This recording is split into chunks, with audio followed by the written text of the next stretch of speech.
जय हिंद, जय भारत। एक बार फिर से स्वागत करता हूं आप सभी लोगों का। और आज के इस वीडियो में दोस्तों बात करने वाले हैं पूनावाला फिनकॉर्प कंपनी के बारे में। जी हां दोस्तों, अगर आपका भी इस एप्लीकेशन से या फिर इस कंपनी से NBFC से लोन है तो आपकी भी ज़िंदगी खतरे में पड़ सकती है। आखिर मैं ऐसा क्यों बोल रहा हूँ वो जानने के लिए ये वीडियो आपको एंड तक ज़रूर देखना है।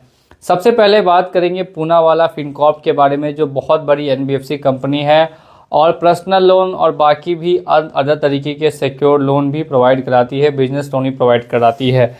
यहाँ पे हम लोग जो मेनली बात करेंगे वो बात करने वाले हैं अनसिक्योर्ड लोन के बारे में, कि अगर आपका पूनावाला नाम की लोन कंपनी से लोन हो जाता है, वो भी अनसिक्योर्ड लोन, जो पर्सनल लोन भी हो सकता है और साथ में अनसिक्योर्ड बिजनेस लोन भी हो सकता है।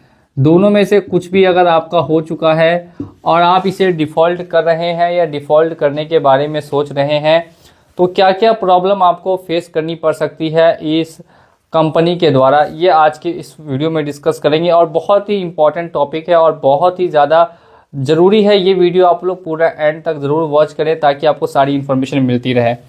स्टार्ट करते हैं बिना वीडियो को ज़्यादा लंबा किए। सबसे पहले बात करते हैं प्लस 90 डेज़ के बारे में, यानी कि 90 डेज़ तक ये क्या करेंगे। 90 डेज़ तक ये आपको क्या करते हैं, स्टार्टिंग्स में कॉल्स करते हैं, विजिट्स के लिए आ सकते हैं और आपको 60 डेज़ में एक डिमांड नोटिस भेजते हैं। एक डिमांड नोटिस भेजते हैं।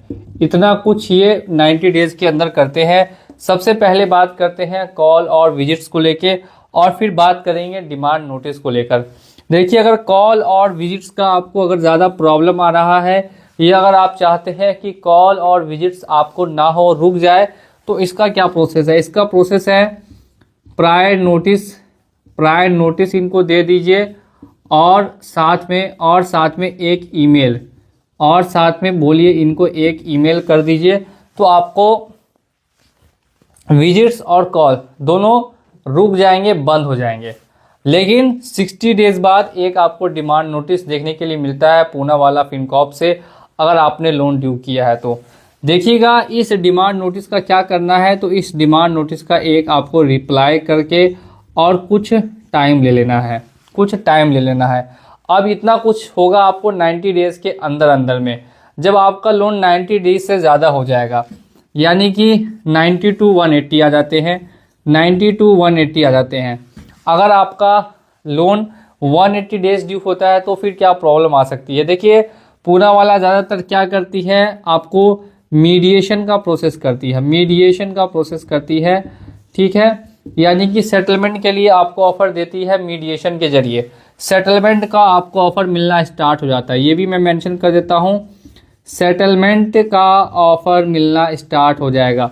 अब मिनिमम कितना जाता है पूनावाला का और एवरेज कितना है, ये भी डिस्कस कर लेते हैं। सेटलमेंट के रिगार्डिंग सबसे ज़्यादा क्वेरी रहती है, तो देखिए जो मिनिमम जाता है वो जाता है 20% और जो इनका एवरेज है वो है 32%। फिर से मैं आप लोगों को बता दूं कि अगर आपने पूनावाला से लोन लिया है, पर्सनल लोन या बिजनेस लोन, अगर आप उसे डिफ़ॉल्ट करते हैं तो स्टार्टिंग के 90 दिनों तक कॉल आ सकते हैं और घर पे एजेंट्स विजिट के लिए आ सकते हैं। अगर इनको रोकना है तो प्रायर नोटिस और ईमेल आप कर सकते हैं। ये कैसे करना है, नंबर ऊपर दिया गया है, आप व्हाट्सएप के जरिए भी संपर्क कर सकते हैं। डिमांड नोटिस आएगा 60 डेज़ बाद, जिसका रिप्लाई अगर आपको खुद से नहीं हो पा रहा है तो आप हमारे द्वारा भी करा सकते हैं, ऊपर में नंबर ऑलरेडी दिया हुआ है। अब बात करते हैं, जब 180 डेज़ 90 से 180 डेज़ का जो पीरियड है, इस बीच में आपको मीडिएशन का प्रोसेस होता है और सेटलमेंट का ऑफर मिलता है, जो मिनिमम 20% हो सकता है और एवरेज 32% तक का सेटलमेंट का ऑफर मिलेगा। अब अगर आपका 6 मंथ कंप्लीट हो चुका है तो फिर आफ्टर 6 मंथ क्या होगा।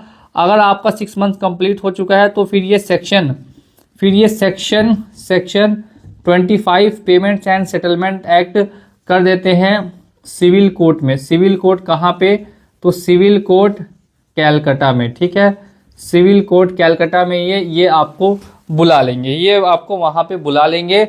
Section 25 payments and settlements act 2007 का आपके ऊपर चार्जेस लगा के वहाँ आपको प्री कॉग्निजेंस और फिर उसके बाद समन भेज सकते हैं। तो ये प्रॉब्लम आती है पूनावाला के लोन से। अगर आपका पूनावाला का लोन डिफ़ॉल्ट चल रहा है तो आपको ध्यान रखना है कि 180 डेज से ज़्यादा दिन डिफ़ॉल्ट ना रखें। 6 महीने से ज़्यादा डिफ़ॉल्ट रखने पे केस होने के चांसेस बढ़ जाते हैं और लीगल एक्शन ले लेती है कंपनी। इसके बाद देखिए, अगर आपको केस हो गया है, केस होने के बाद भी सेटलमेंट होने का आपको पूरा चांस मिलता है। अगर आप सेटलमेंट करा लेते हैं तो आपका केस विड्रॉ हो जाता है। ये बात आपको कोई भी वीडियो यूट्यूब पे नहीं बताता है, मैं आपको बता देता हूँ सिर्फ और सिर्फ क्योंकि आप हमारे सब्सक्राइबर हैं और काफ़ी इंपॉर्टेंट है। 15 फरवरी को आपका समन का डेट आया। देखिए, समझा रहा हूँ एग्जाम्पल से, एकदम गौर से देखते रहिए और सुनते रहिए।